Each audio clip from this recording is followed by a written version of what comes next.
السلام عليكم ورحمة الله وبركاته. نحمده ونصلي على رسوله الكريم. أما بعد فأعوذ بالله من الشيطان الرجيم. بسم الله الرحمن الرحيم. وأقيم الصلاة للذكر. صدق الله العلي العظيم وصدقنا النبي المتين الكريم ونحن على ذلك لمن الشاهدين والشاكرين والحمد لله رب العالمين.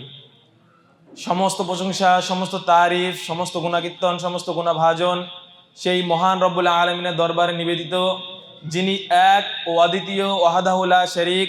তার প্রতি সকলে মিলে ভক্তি ভরে একবার শুকরিয়া আদায় করি, বলি আলহামদুলিল্লাহ। তারপরে পরে আমিনাল্লাল মুরুর দুলাল আকায়ে নামদারে তাজদারে মদিনা আহমদে মুজতবা মোহাম্মদে মুস্তাফা সাল্লাল্লাহু তাআলা আলাইহি ওয়াসাল্লাম, যিনি না আসলে এই দুনিয়া হতো না, এই আসমান হতো না, এক কথা এই কুল কায়নাতকে সৃষ্টি করতেন না। তার প্রতি সকলে মিলে ভক্তি ভরে একবার দরুদে নাজরানা পেশ করি, আল্লাহুম্মা সাল্লি আলা সাইয়্যিদিনা মুহাম্মাদ ওয়া আলা আলিহি ওয়া সাহবিহি ওয়া সাল্লিম। ব্রাদার মিল্লাত ইসলামিয়া, গত সপ্তাহে আমরা নামাজের পঞ্চম ফরজ অর্থাৎ কুদে আখের মতলব দ্বিতীয় বৈঠক হিসেবে আমরা বর্ণনা করেছিলাম, এবং আজকে শেষ ফরজ, নামাজের শেষ ফরজ, সব থেকে অন্তিম ফরজ, সেই ফরজটা কি? যে খুরুজে বিসুনই বা নামাজ থেকে বের হওয়া। সে মতো অবস্থায় হুজুর সাল্লাল্লাহু তাআলা আলাইহি ওয়াসাল্লাম বর্ণনা করছেন যে নামাজের চাবি হলো পবিত্রতা। কি? নামাজের চাবি হলো পবিত্রতা, এবং নামাজের নিষিদ্ধকরণ সেটা হলো তাকবীরে তাহরিমা, এবং নামাজের সমাপ্তি সেটা হলো কি? সালাম। তো যখনই আমরা পবিত্রতা অর্জন করব তখনই আমরা নামাজে দাঁড়াবো, এবং নামাজে দাঁড়ানোর সময় যখন আমরা নামাজে দাঁড়িয়ে যাব তখন তাকবীরে তাহরিমা আল্লাহু আকবার বলার সঙ্গে সঙ্গে দুনিয়ার সমস্ত কিছু যেগুলো আছে সেগুলো আমাদের জন্য হারাম হয়ে যায়। সেই সময় খাওয়া দাওয়াও হারাম, সেই সময় পান করাও হারাম, সেই সময় কি কোথাও যাওয়াও হারাম, সেই সময় কথাবার্তা বলাও হারাম, নির্দিষ্ট কোনো কারণ ছাড়া। যে সে যদি কালাম যদি করে তো কোরআন থেকে করতে হবে, এবং হুজুর সাল্লাল্লাহু আলাইহি সাল্লাম যেইভাবে নামাজ পড়ে গিয়েছিলেন সেইভাবে নামাজ পড়তে হবে। কারণ যে সে যখনই তাকবীরে তাহরিমা পড়ে নিল তৎক্ষণাৎ সে আল্লাহর দিদারের জন্য তৈরি হয়ে গেল। কারণ নামাজ হলো মেরাজুল মুমিনিন, যে মুমিনদের জন্য মেরাজ। তো যখনই তাকবীরে তাহরিমা পড়ে নিবে তৎক্ষণাৎই দুনিয়ার সমস্ত কিছু জিনিস থেকে তার জন্য হারাম হয়ে গেল। এবং হুজুর সাল্লাল্লাহু আলাইহি সাল্লাম এটাও বলছেন, যখন তোমরা নামাজ শেষ করবে তো নামাজ যেন সালাম দ্বারাই শেষ করো। এবং হযরত আবু হুরায়রা রাদিয়াল্লাহু তাআলা আনহু বর্ণিত করছেন যে হুজুর সাল্লাল্লাহু তাআলা আলাইহি সাল্লাম বলেছেন যে তোমরা যখন নামাজ শেষ করবে তখন সালামের মাধ্যমে তোমরা নামাজ শেষ করো। এবং আরো আয়েশা রাদিয়াল্লাহু তাআলা আনহু বর্ণিত করছেন যে হুজুর সাল্লাল্লাহু তাআলা আলাইহি সাল্লামকে আমি দেখেছি যে হুজুর সাল্লাল্লাহু তাআলা আলাইহি সাল্লাম ডান দিকে প্রথমে সালাম ফেরাতেন। কোন দিকে? ডান দিকে প্রথমে সালাম ফেরাতেন এবং বলতেন আসসালামু আলাইকুম ওয়া রাহমাতুল্লাহ। তারপরেই আবার বাম দিকে সালাম ফেরাতেন এবং বলতেন আসসালামু আলাইকুম ওয়া রাহমাতুল্লাহ। তো এখান থেকে বোঝা গেল যে আসসালামু আলাইকুম ওয়া রাহমাতুল্লাহ বলে ডান দিকে যে সালাম ফেরা এবং তারপর বাম দিকে ফেরা, এটা সুন্নাতে রাসূল সাল্লাল্লাহু তাআলা আলাইহি ওয়াসাল্লাম। তো সর্বপ্রথম আমরা জেনে নিব যে খুরুজে বিসুনই মানে যে নামাজ থেকে বের হওয়া। খুরুজে বিসুনই এর মানেটা কি, এর অর্থটা কি? তো এর অর্থ হলো এটাই যে নামাজের মধ্যে ইচ্ছাকৃতভাবে সালাম দ্বারা বা কথাবার্তা দ্বারা যে নামাজ থেকে বিরত রাখে এমন কোনো জিনিস দ্বারা, এমন কোনো কাজ করা যার দ্বারা নামাজ ভঙ্গ করে দেয়, একে বলে কি? খুরুজে বিসুনই।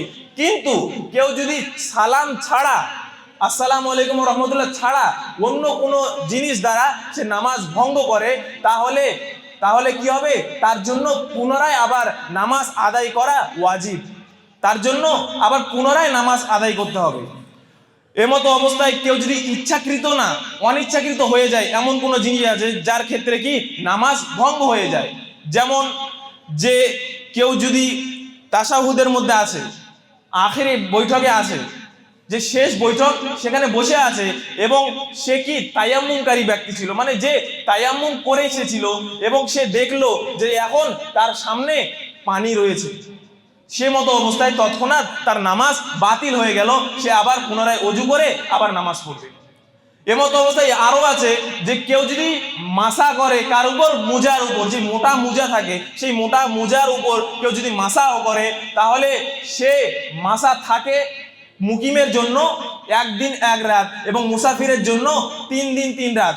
সে যদি সেই মেয়াদ, সেই নামাজের মধ্যে তার এই যে মেয়াদটা আছে মুকিম এবং মুসাফিরের, এই মেয়াদের যে নামাজের মাঝখানে তার মেয়াদ যদি শেষ হয়ে যায়, তার যে এক্সপায়ার ডেট যদি শেষ হয়ে যায়, তৎক্ষণাৎ সে কি করবে, আবার অজু করতে চলে যাবে এবং অজু করে পুনরায় তার নামাজকে আদায় করবে, তৎক্ষণাৎ তার নামাজ বাতিল হয়ে যাবে। এমনকি সে সেই মোজা পড়ে আছে, তার সময় যায়নি, এখনো মেয়াদ শেষ হয়নি, কিন্তু সে আমালে কালিল, মানে আমালে কালিল কাকে বলে, যে নামাজের মধ্যে দাঁড়িয়ে এমন কোনো কাজ করে যে লোকে দেখলে সেটা বুঝতে পারবে না যে সে নামাজে দাঁড়িয়ে নেই, এরকম তার কারো লোকের মধ্যে যেন কোনো ভাব না আসে, সেই রকম ভাবে কোনো কাম যদি করে সেটাকে বলে কি আমালে কালিল।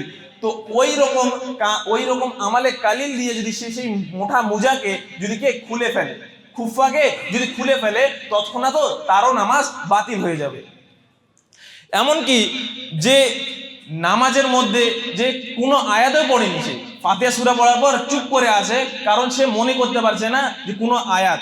এমতো অবস্থায় সাইড থেকে বা তার আশেপাশে থেকে কারো তিলাওয়াত শুনে, সে আয়াত শুনে তার আয়াত যদি মনে চলে আসে, সে মতো অবস্থায়ও নামাজ তার বাতিল হয়ে যাবে।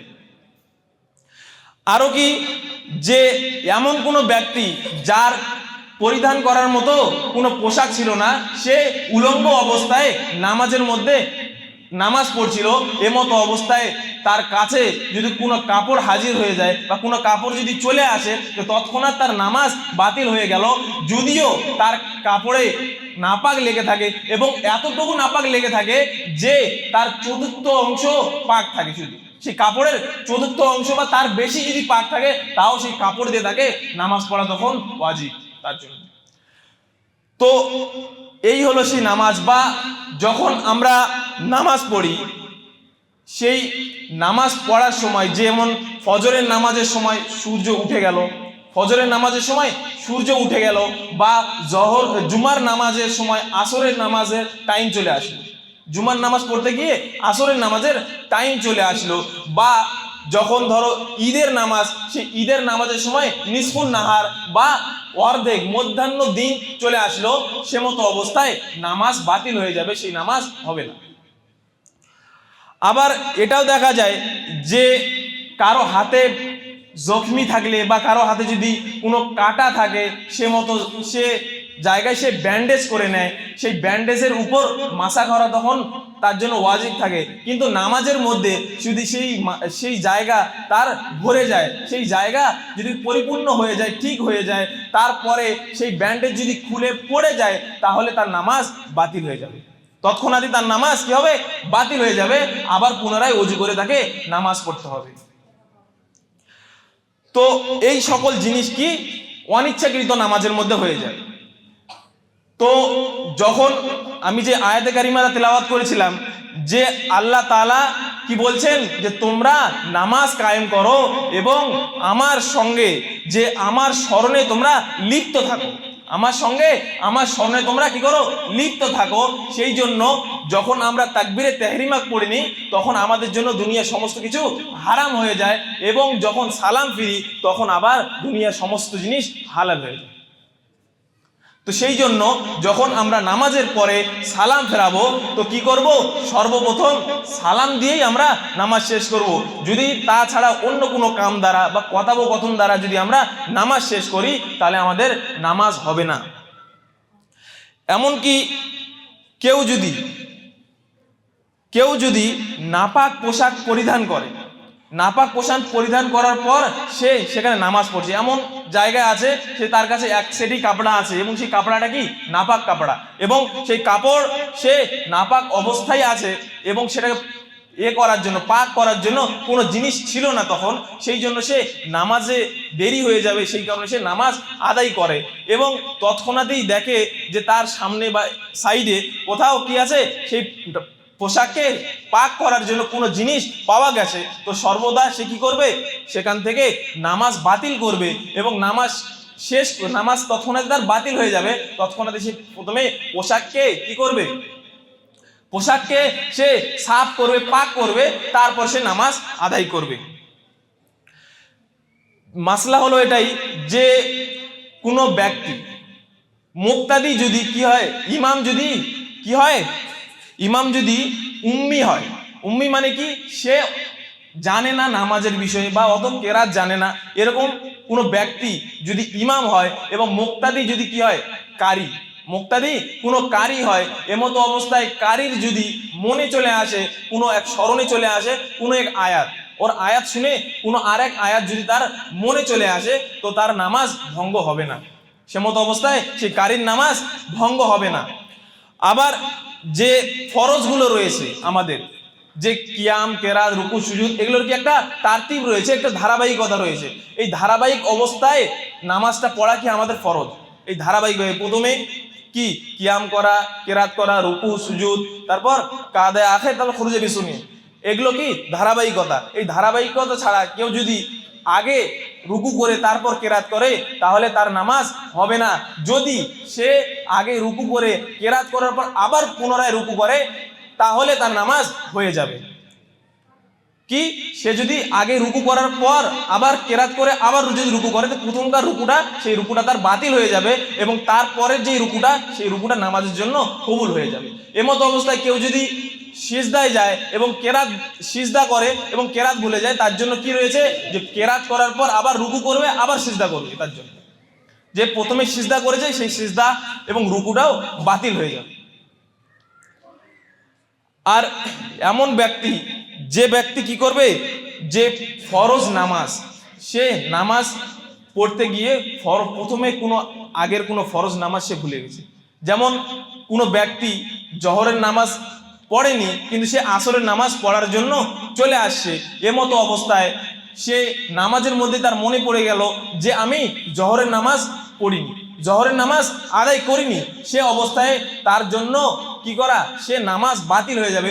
যদি সে ইমাম থাকে, তাহলে মুক্তাদিরেরও নামাজ বাতিল হয়ে যাবে, তৎক্ষণাৎ সেই মুক্তাদিরেরও নামাজ বাতিল হয়ে যাবে, তাদেরকে পুনরায় আবার নামাজ পড়তে হবে। তো আজকের মাসলা এতটুকুই। এরপরে আমরা আবার নামাজের ওয়াজিব নিয়ে বর্ণনা করবো ইনশাআল্লাহ। আসসালামু আলাইকুম ওয়া রাহমাতুল্লাহি ওয়া বারাকাতুহু।